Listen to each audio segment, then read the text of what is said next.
Star Wars is one of the most successful media franchises in the history of the industry, spanning almost 50 years.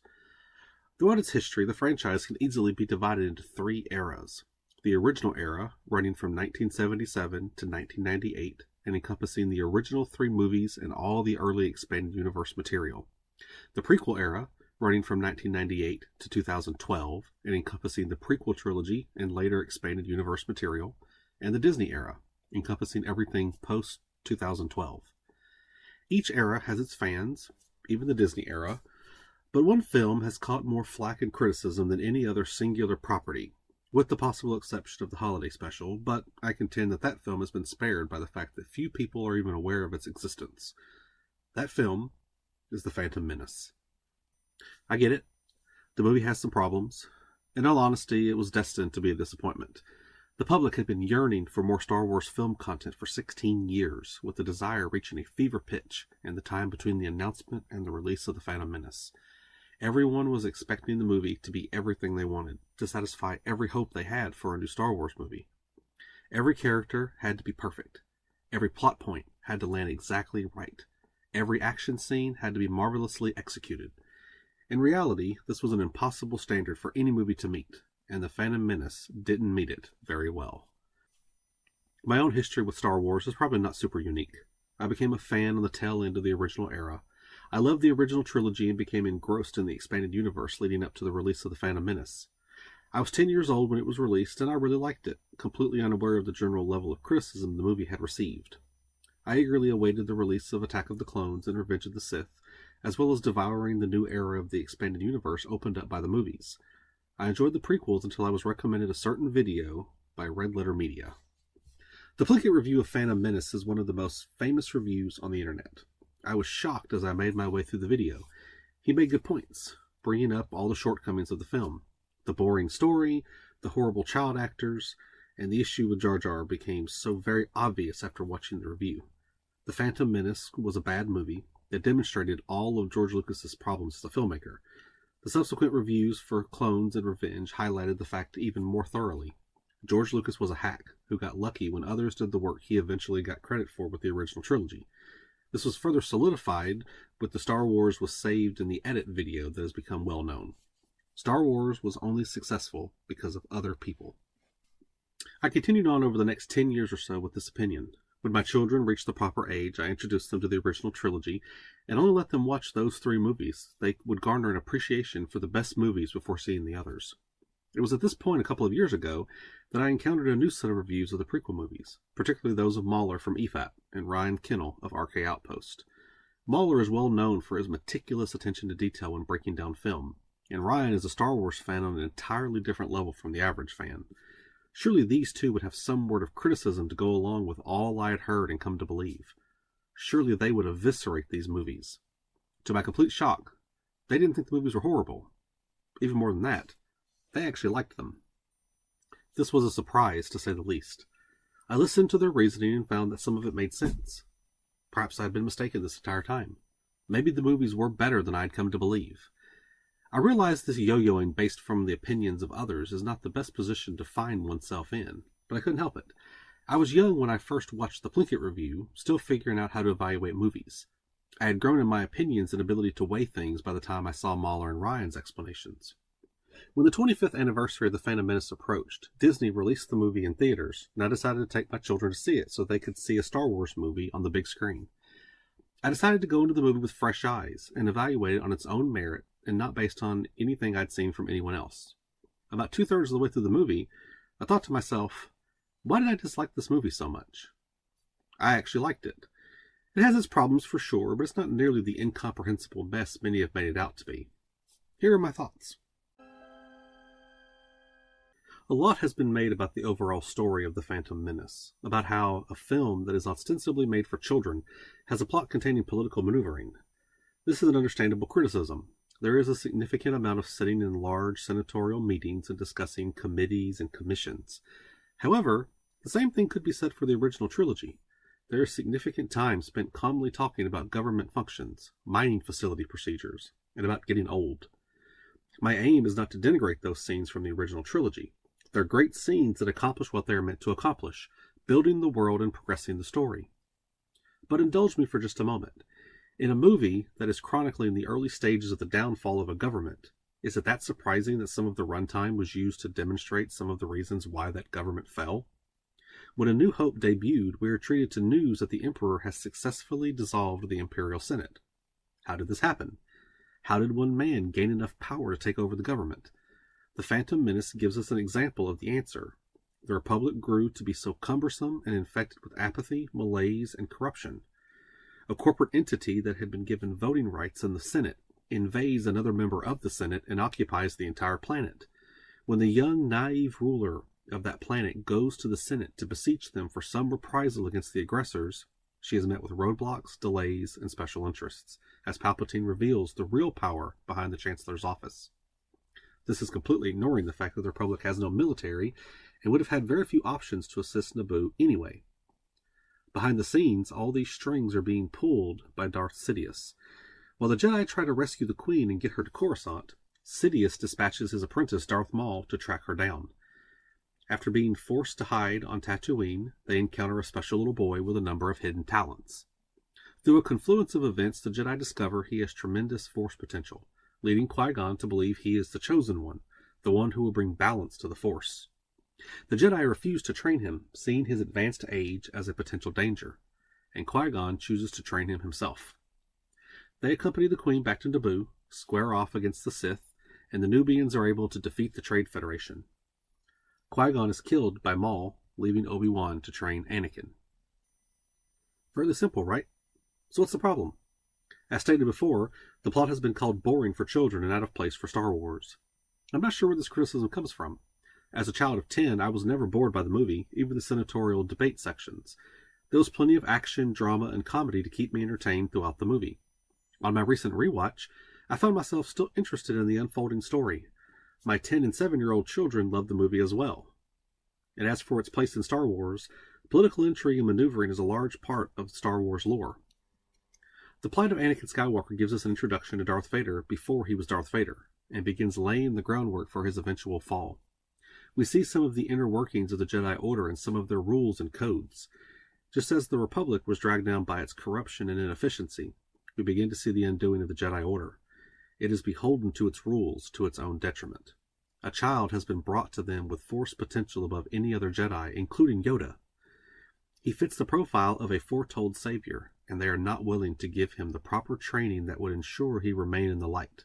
Instead, they allow Obi-Wan to bully them into allowing him, a recently promoted Jedi Knight, to train him. Just as the Republic set itself up for takeover, the Jedi planted the seeds for their own destruction. The overall theme of the story, I think, is the idea of heroes and villains coming from unexpected places. The young ruler faces overwhelming power and liberates her home. The kind slave wins his freedom and saves his friends. The bumbling idiot accidentally wins the battlefield. Conversely, the government is corrupt and stricken with apathy. The consummate leader is weak and ineffectual, and the stringent ally is the evil mastermind plotting all of their destruction. The story isn't perfect. Like most stories, it could have benefited from another draft or two, perhaps a second set of eyes to edit and tighten it up. The themes and parallels between the Republic and the Jedi could have been made more evident. The Sith, particularly Darth Maul, could have been fleshed out and given better character. More personality could have been given to the Jedi, demonstrating just how Qui-Gon would have been a better teacher for Anakin than Obi-Wan. With all that said, the plot fits perfectly into the Star Wars universe and did a lot to set up the different threads we would be following that would lead us to the story that we're very familiar with. The characters in the Phantom Menace have been criticized for being boring, thin, and sterile. On the surface, I can understand these critiques. The characters in the original trilogy are brash, impetuous, and snarky. They're passionate and collegial, and more emotionally expressive. Contrast that with the characters from the Phantom Menace, and it's no surprise that they are found to be less entertaining. However, just with the issues with the plot mentioned earlier, I'm not sure this is outside the scope of the movie. The movie takes place during what Obi-Wan called a more civilized time, amongst the elites of the galaxy. It makes sense that the characters would be more reserved and formal in their interactions, discussing government procedure and bartering deals. As far as the individual characters go, Qui-Gon is the main character. The narrative follows him throughout the entirety of the movie's runtime, or up to his death. He is one of the primary driving forces of the plot, moving the story from the Trade Federation ship to Naboo, to Tatooine, to Coruscant, and then back to Naboo with the Queen. He discovers Anakin, arranges for his freedom, seeks to have him trained, and declares his intention to train him when the Council refuses to do so. Qui-Gon is stoic, calm, and reserved. However, he is also a bit of a rogue, defying the Council for what he feels is right. Being an older Jedi in the Order does make him a little foreign to us, but that doesn't interfere with our ability to understand his motivation and decisions. Obi-Wan is similar to Qui-Gon as far as his role in the story, but we lose contact with him when he remains on the Starfighter during the entire Tatooine sequence. Obi-Wan is snarky, impatient, and stubborn, all the hallmarks of a young, headstrong apprentice. After Qui-Gon's death, we see a bit of passion rise to the surface as he waits for his chance to fight Maul. Later, we see that he has adopted some of his master's rebellious nature when he tells Yoda that he will train Anakin with or without the Council's approval. I actually think Obi-Wan is harder than Qui-Gon to identify with throughout the course of the movie. He's more distant from the narrative points than Qui-Gon is for the most part. Qui-Gon is in charge of the diplomatic mission.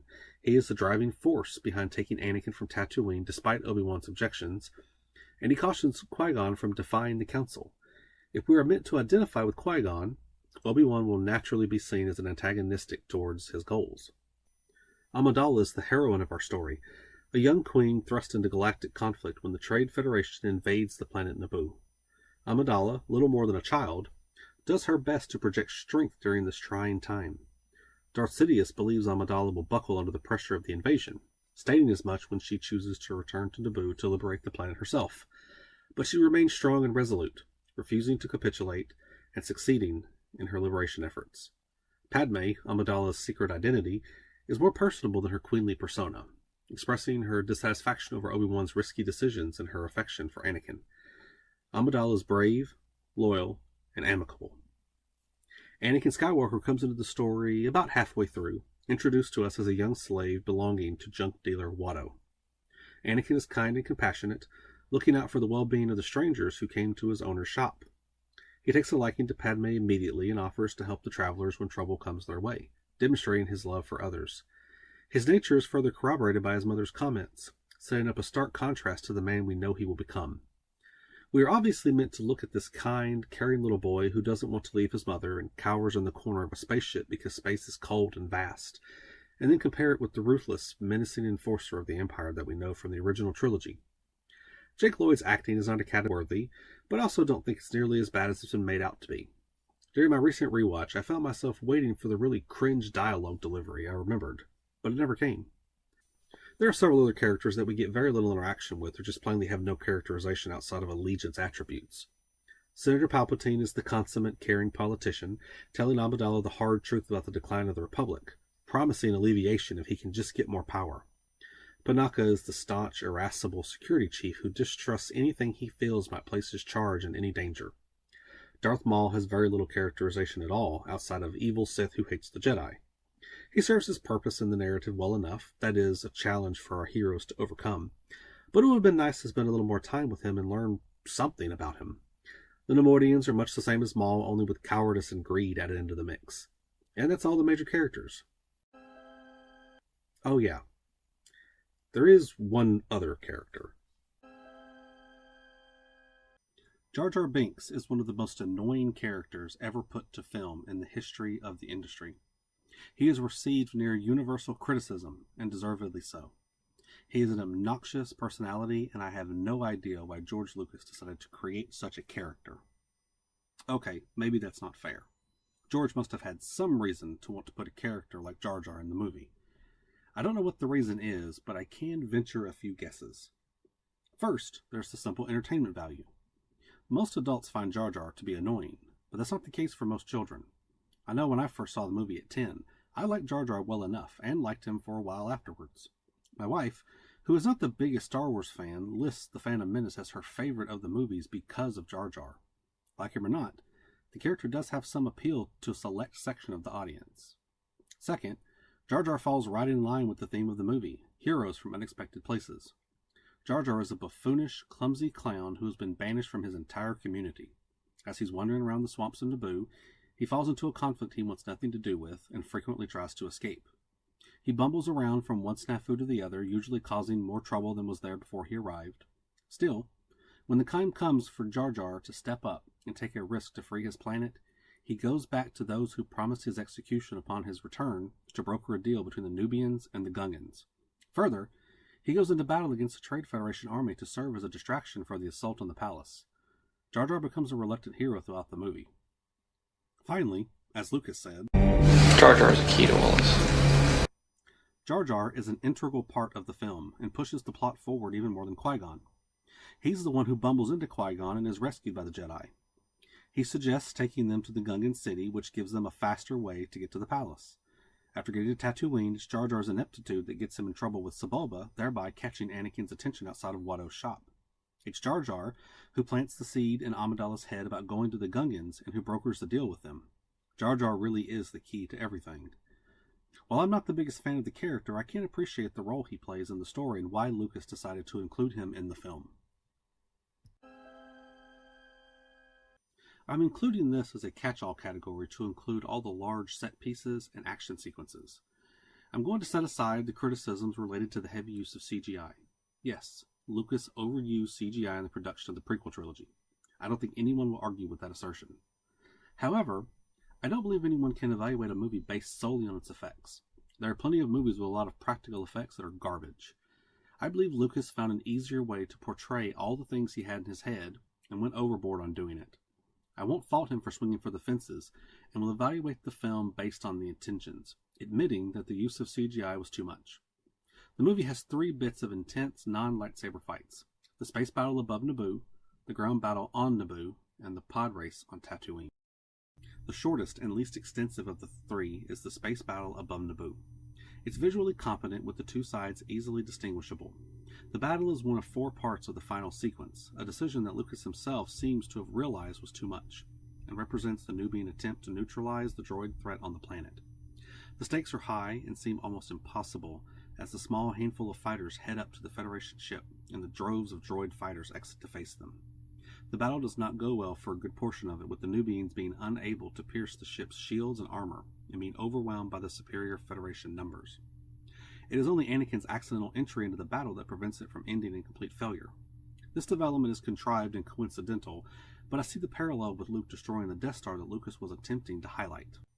The ground battle on Naboo was where the CGI was put into full display, with one CGI army fighting an entirely different CGI army, a prelude to the Clone Wars we would see in the later movies. The battle itself is fine, with some new technologies in the Star Wars universe being introduced.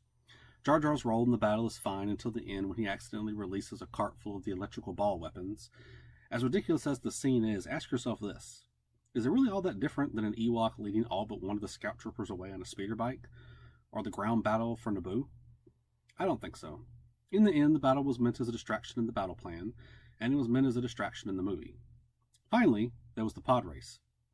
In order to win the parts needed for the Queen's party and, unknown to him, his own freedom, Anakin must win the Boonta Eve pod race.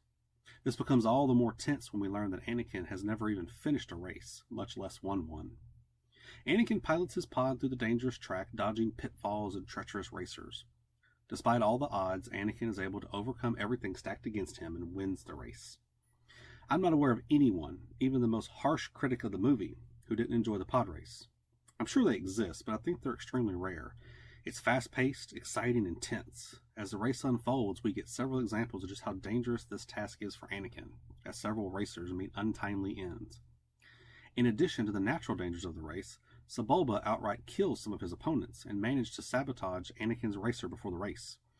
As the sabotage takes effect, we begin to worry that he just might lose, or worse. However, we're able to see Anakin's resourcefulness as he repairs his racer and manages to win the race. The graphics and sound design for the race are great, giving you the feeling of actually being in the race. This was a great use of the CGI, giving Lucas the ability to put us in the pod like he would not have been able to do just a few years prior. The pod race is one of the high points of the movie. With those action set pieces out of the way, we can now turn our attention to the lightsaber battles. Lightsabers are synonymous with Star Wars, taking a relatively ubiquitous weapon and adding mystery and fantasy elements to it. Lightsaber combat in the original trilogy consisted of 2 elements: the actual choreography of the fight and the emotional character development between the 2 combatants. Fans of the prequel trilogy will often be quick to point out the limited choreography in the original trilogy and conclude that the latter examples are superior. To this, I will admit that the choreography in the later movies is more extensive and complex. However, I do not believe this should be taken as being automatically better. The original trilogy's lightsaber fights contain so much character interaction that it far outweighs any choreography insufficiencies. A New Hope shows us the clash between failed teacher and treacherous student coming to a head before the teacher reveals the trick up his sleeve. He will have victory and defeat, life through death. The Empire Strikes Back sets up a conflict between a young learner and the man who killed his father, only to have the script flipped on us. The man is his father, and the fight shifts to one of principle. Vader offers Luke a place at his side, ruling the galaxy as father and son. Luke can have that father he thought had been stolen from him, and all it will cost him is his soul. And finally, we have a clash between the new master and the embodiment of evil, a contest of wills to decide the fate of the galaxy and the soul of Anakin Skywalker. Nothing in the prequel trilogy comes close to that, with the possible exception of the Anakin-Obi-Wan fight in Revenge of the Sith. The lightsaber battles in the Phantom Menace fall into three groups: the numerous instances where the Jedi are forced to use their lightsabers against the Trade Federation droids, the brief fight between Qui-Gon and Darth Maul on Tatooine, and the epic confrontation between Qui-Gon and Obi-Wan and Darth Maul on Naboo. The first category, the Jedi fighting the Trade Federation battle droids, is the more widely seen and most deserving of the criticism they receive. The battle droids in the Phantom Menace and the prequel trilogy as a whole are almost non-entities as far as being a danger. Qui-Gon and Obi-Wan easily cut through the droids as though they were cardboard cutouts.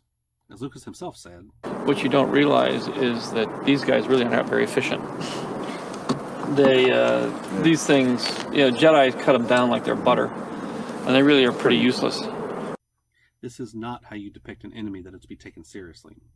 This is contrasted later during the battle with the Gungans, where the droid army is depicted as ruthless and efficient, but the effect is somewhat ruined by their earlier depictions. The first fight with Maul on Tatooine comes out of nowhere, particularly with the deleted scene where Qui-Gon discovers one of Maul's probe droids cut out. Qui-Gon and Anakin leave Shmi and head out of the town. Cut to the two of them running toward the Nubian ship, and Maul flies in from behind them and launches toward Qui-Gon. The two fall into a furious battle with Qui-Gon fully on the defensive. Qui-Gon barely escapes, clearly winded from the brief battle. This does a good job of setting up Maul as a credible threat for the rest of the movie. Finally, we come to the Duel of the Fates.